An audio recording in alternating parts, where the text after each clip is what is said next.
Olá, seja muito bem-vindo, muito bem-vinda ao webinário que vai te ajudar a criar palestras do zero em 10 passos simples. Eu sou Leandro Abraão, do canal Não Vou Pra Te Ver. Para mim é uma satisfação estar aqui com você. Eu vou te ensinar um método que vai te tirar de um estado que pode ser o estado que você esteja experimentando agora e que é o estado que eu experimentava antes. Sabe quando você tem que dar uma palestra e ao invés de você se sentir feliz, alegre por você ter a oportunidade de compartilhar algo que vai ser útil para a vida das pessoas, você se sente angustiado. As ideias pipocam e você não sabe o que fazer com elas. Com relação ao conteúdo, você não sabe o que entra e o que sai. Ao final da sua apresentação, você se sente insatisfeito porque você talvez não disse tudo o que você gostaria ou às vezes disse o que você não deveria. Um método consegue tirar você desse estado, consegue diminuir o número de decisões que você tem que tomar. Você otimiza o seu tempo e deposita energia no que realmente importa, que é a construção do seu roteiro. Um roteiro que vai fazer a sua palestra valer a pena. Vale a pena para você, vale a pena para as pessoas que estão lá para te ouvir. Eu vou te mostrar agora as coisas que eu vou usar durante o webinário. As explicações que eu te der vão estar nesse quadro aqui. Eu vou desenhar e te mostrar. O giz está aqui, o apagador está aqui. Eu vou falar sobre o uso de post-its e vou te explicar qual é a vantagem de você construir o seu roteiro utilizando post-its. E por fim, vou te dar um exemplo de roteiro. Você aceita uma sugestão? Aproveita a chance para anotar suas ideias, anotar insights que você tiver. Busca papel, busca lápis, se precisar, pausa o vídeo, mas não perde a chance de ter com você papel e lápis para você anotar. É super comum as pessoas perguntarem, não é mais fácil falar de improviso, falar usando a intuição? Por que planejar se é tão angustiante, se dá tanto trabalho, se no fim das contas eu falo mesmo é o que vem na cabeça, é o que me dá na telha? Um dos ex-presidentes dos Estados Unidos, Woodrow Wilson, uma vez perguntaram para ele quanto tempo ele levava para preparar um discurso. E a resposta dele foi, depende. Se era para falar por tempo indeterminado, ele não precisava se preparar. Ele ficava pronto na hora. Só que, numa apresentação, o seu tempo é limitado. A partir do momento que o seu tempo é limitado, cada palavra tem que valer a pena. Planejar é para que você possa garantir que cada palavra possa valer a pena. Durante uma palestra, durante uma apresentação, as pessoas nos dão aquilo que elas têm de mais precioso, que é o tempo delas. E esse tempo não volta. O objetivo de uma palestra não é ter a atenção de todas as pessoas durante todo o tempo. O objetivo de uma palestra é dizer algo relevante. Quem disse isso foi o Chris Anderson, que é o presidente do TED Talks, que é o ciclo de palestras de maior expressão no mundo. Segundo o Chris, o objetivo de uma palestra é dizer algo relevante para a sua audiência. Quando eu usar a palavra audiência, eu estou me referindo ao público da sua palestra, ok? Segundo o Chris, uma palestra, portanto, começa de uma ideia. Algo relevante, na expressão do Chris, é uma ideia. Uma ideia genuína, aquela que vale levar para uma palestra, é a ideia que quando você tem, o seu primeiro ímpeto é pensar o seguinte, meu Deus, eu preciso dizer isso para as pessoas. Essa é a ideia que vale levar para uma palestra, porque ela te apaixona. E a paixão é cientificamente contagiante. Quando você tem uma ideia, quando as ideias são concebidas, elas são concebidas num nível intuitivo, com uma carga emotiva muito grande. Ela é concebida num lugar em que ela parece maravilhosa. Ela lá é capaz de resolver todos os problemas. Então é natural que a gente tenha resistência em mexer, em pôr a mão nela, em tirar ela desse lugar maravilhoso onde ela está e disciplinar e criar um roteiro a partir dela.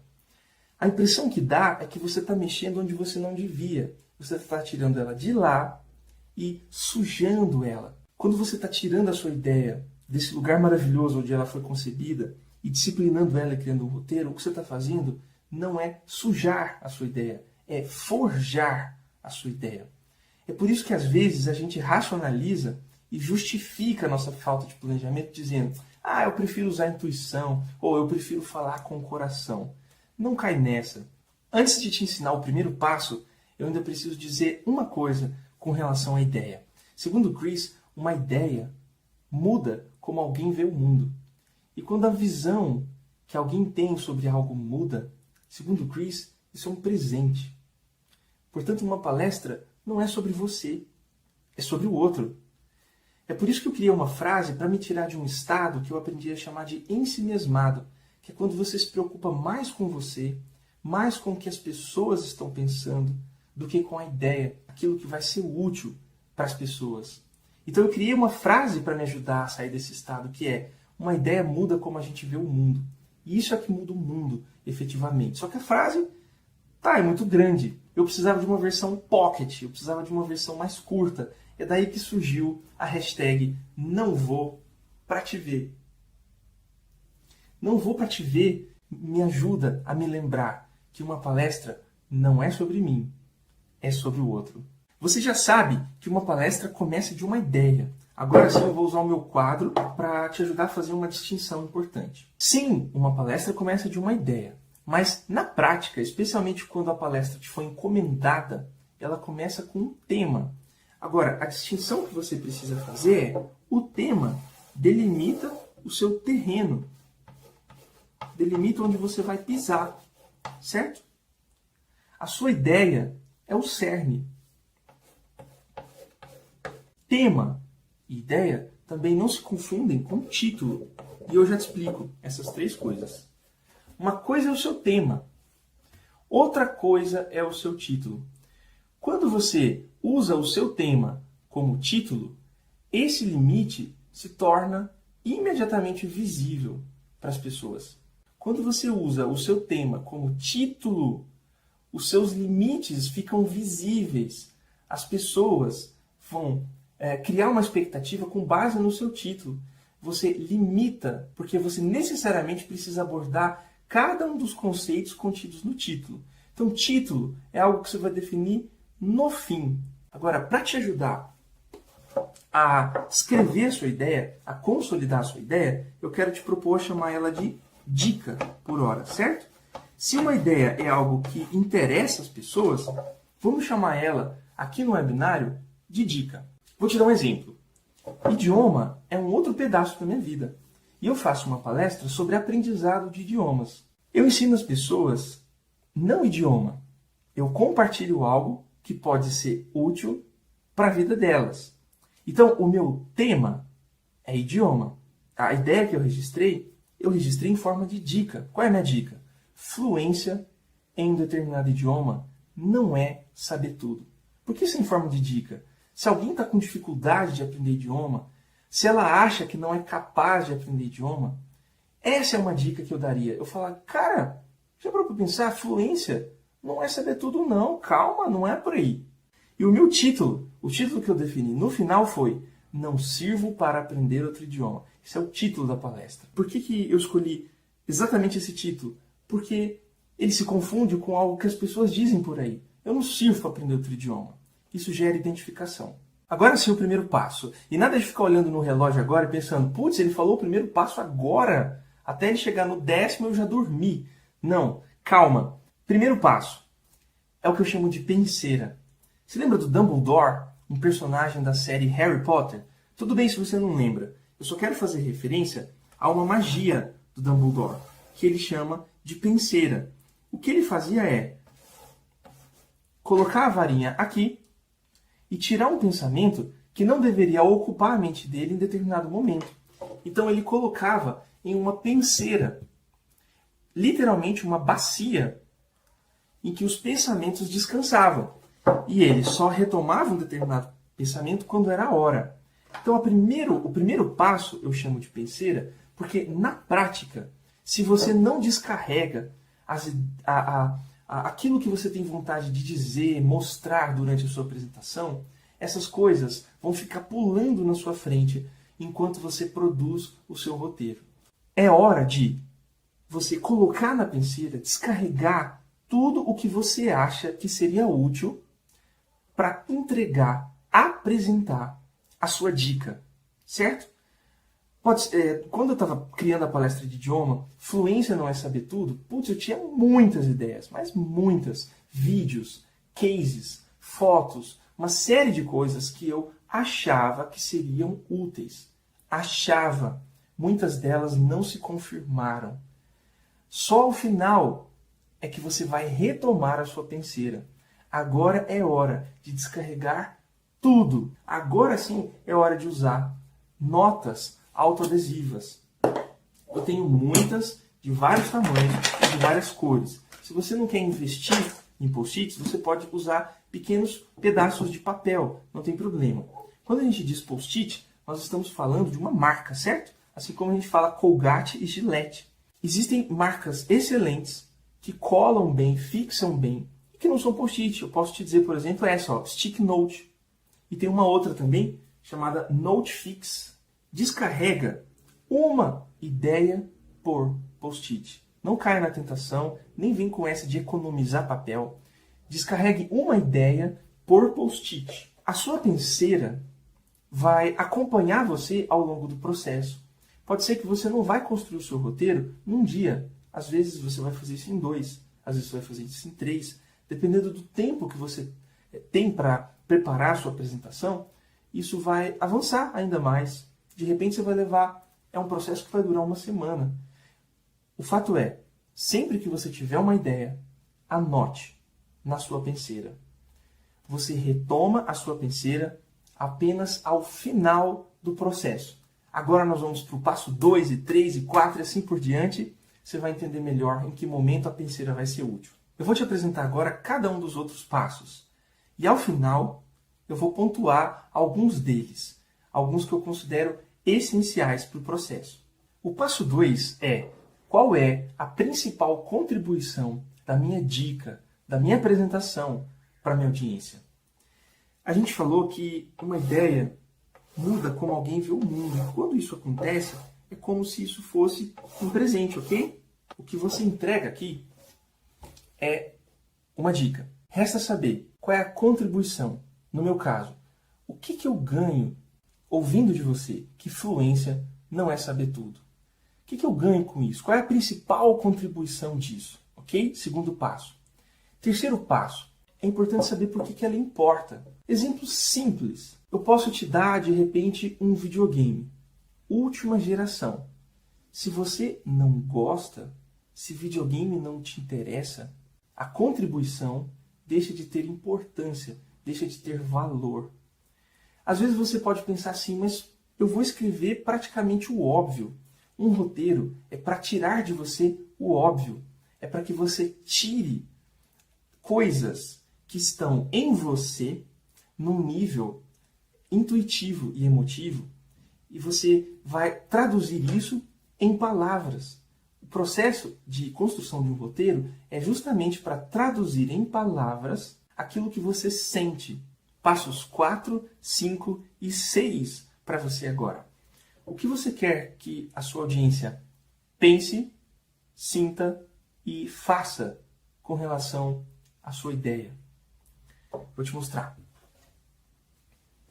Pense, sinta e faça.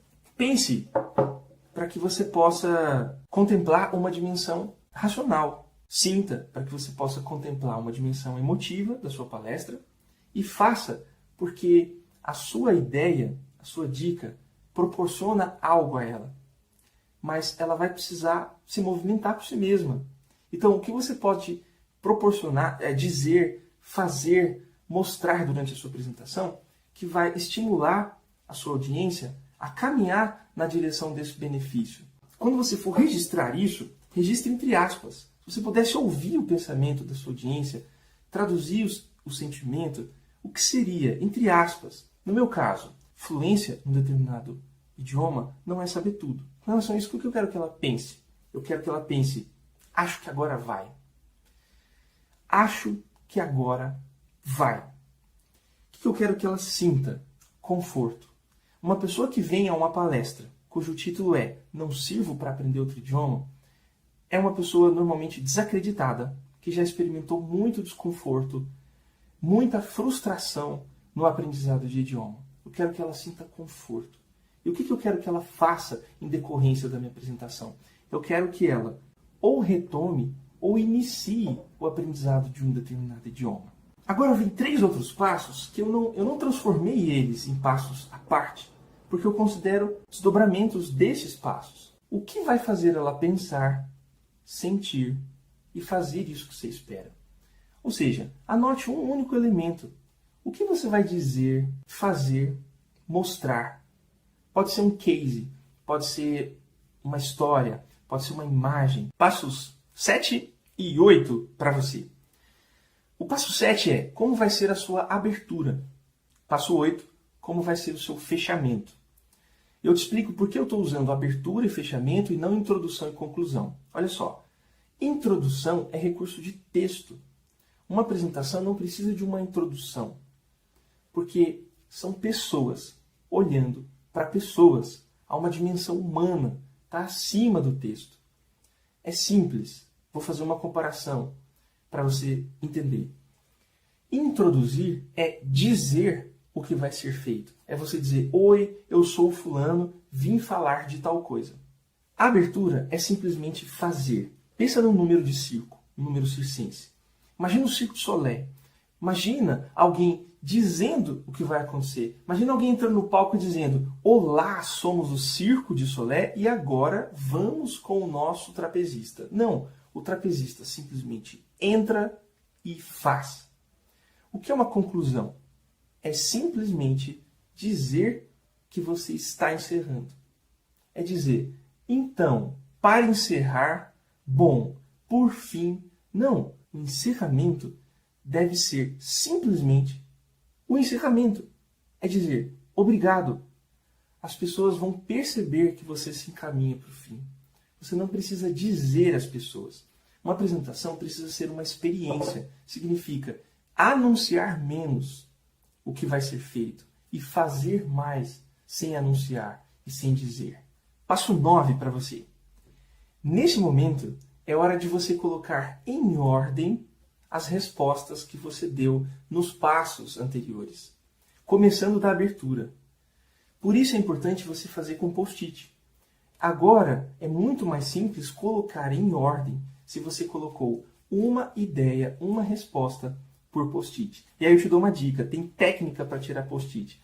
Se você tirar post-it assim, de baixo para cima, o seu post-it vai ficar assim, empinado. Quando você fixar ele ou no papel ou na parede, ele vai ficar assim, ó, empinado. Se você tirar o seu post-it de lado, não assim, de baixo para cima, mas de lado assim, ele não vai ficar empinado, certo? Eu não vou gastar outro post-it para te mostrar. Já deu para você entender. Pega o post-it que tem a resposta, como é que você vai abrir? Coloca no topo, ou de uma folha, ou da parede, ou de um canvas, como você preferir. Das respostas que você deu, qual é o melhor encadeamento? Logo em seguida, a abertura. E assim por diante. E assim por diante. Esse é o seu roteiro. É pôr em ordem as respostas que você deu, partindo da abertura. Agora sim, o passo 10 é hora de você retomar a penseira. É hora de você retomar a penseira por quê? É nesse momento que você vai poder saber o que entra e o que sai. Está resolvido o dilema do que entra e do que sai. O dilema de como lidar com os seus conteúdos. Entra aquilo que faz sentido para o seu roteiro. Sai ou fica no stand-by aquilo que não faz sentido. Bora recortar? A sua palestra parte de um tema, certo? O tema delimita o terreno e não se confunde com o seu título. Agora, o início efetivo é uma ideia. Transforme a sua ideia numa dica, certo? Que a sua ideia tenha a forma de uma dica. Primeiro passo, penseira, descarrega tudo. Coloca no papel tudo o que você acha no primeiro momento, você acredita que seria útil para entregar a sua dica, entregar a sua ideia. Segundo passo, qual é a principal contribuição da sua apresentação para as pessoas? Terceiro passo, por que essa contribuição importa? Quarto passo, quinto e sexto, o que você quer que a sua audiência Pense, sinta e faça. O que vai levar ela a pensar, sentir e fazer aquilo que você deseja. Passo 7, abertura. Passo 8, fechamento. Passo 9, colocar em ordem. É o seu esboço, é o seu rascunho. E passo 10, retomar a penseira e aproveitar tudo aquilo que soma com o seu rascunho. Esse é o método Jornada da Audiência. Eu fiz questão de dar esse nome a ele para reforçar, uma vez mais, que uma palestra não é sobre você, é sobre o outro. A construção do seu roteiro é uma jornada de prever perguntas e dar respostas. É para tirar de você aquilo que é útil para o outro. Por isso, Jornada da Audiência. E eu disse que eu ainda teria algumas coisas para dizer. Não são muitas, são 2. E com essas 2, a gente encerra o nosso webinário. Primeira coisa que eu quero dizer. Por que é importante definir qual é a principal contribuição e por que essa contribuição importa? Eu vou fazer um desenho tosco, mas é para te convencer de uma vez por todas por que desse arranjo, por que dessa sequência. Uma ideia é como se fosse uma linha tênue assim, certo? Ela não é tangível, ela não é efetivamente concreta. Quando você define qual é a principal contribuição, é como se você estivesse criando uma silhueta. É como se a sua audiência passasse a enxergar algo assim e identificar algo. Agora, isso aqui por si mesmo não é atrativo. Tudo bem, é uma contribuição, mas por que ela importa? Não é qualquer contribuição que me importa. Quando você define por que ela importa, é como se ela ganhasse alguns penduricalhos, algumas coisas que tornam ela atrativa, que dão características específicas. Botei aqui um cabelo e um lacinho. Vou criar outra comparação. É como, imagina uma colher de remédio, pílulas. Quando você não tem clareza da principal contribuição, é como se você enfiasse uma colher cheia de comprimidos na boca da sua audiência. É comprimido, é medicação. O intuito é fazer bem. Agora, quando você não tem clareza de qual comprimido serve, é arriscado, porque pode não acontecer nada, pode dar uma overdose e, por sorte, pode ser que um comprimido ou outro funcione. Mas, quando você tem clareza da contribuição, é como se você estivesse usando o comprimido certeiro e adequado. Simples assim. Imagina que você tem uma dor de estômago e vá na casa de alguém. Você reclama para a pessoa e fala, cara, dor de estômago que me deu, que azia, seja lá o que for. A pessoa diz assim, cara, vai ali no armário, tem uma caixa, lá tem um remédio assim, assim, assado. É tira e queda. Você vai lá no armário, busca o comprimido, toma e foi como tirar com a mão. Você vai se lembrar do dia que você esteve na casa do fulano, teve a dor X, ele te receitou o remédio X e foi como tirar com a mão. Você vai se lembrar, vai ser grato a ele, vai comprar o remédio, vai ter em casa possivelmente, vai recomendar para as pessoas. Quando você cria um roteiro e tem clareza da contribuição, você está entregando algo certeiro, preciso e útil para a sua audiência. E a última observação. Por que eu tenho convicção e certeza de que essa sequência, exatamente essa sequência, funciona, dá resultado, é válida? Existe um autor importantíssimo para essa compreensão, que é o Simon Sinek. Ele foi o cara que propôs o que ele chama de círculo dourado. São 3 esferas que podem ser aplicadas a vários campos, inclusive ao campo da comunicação. O centro representa o propósito, o porquê. Normalmente ele é representado pela ideia, aqui no nosso caso. E ele é concebido no nível emotivo, intuitivo, não apto para a linguagem. Por isso que quando você está respondendo as perguntas, você está traduzindo em palavras algo que você tinha em nível emotivo, intuitivo. Quando você está colocando em ordem, criando o seu esboço, você está avançando para esse segundo nível, que é o nível do como. Como será feito? Quando você retoma a penseira, você está avançando para o último nível, que é o nível de o que. O que exatamente vai compor o seu roteiro, o roteiro que você acabou de estruturar. Por isso, eu tenho convicção de que essa ordem é adequada, tem me dado resultados e tem trazido resultados para muitas pessoas que eu atendo individualmente em consultoria ou nos workshops que eu conduzo.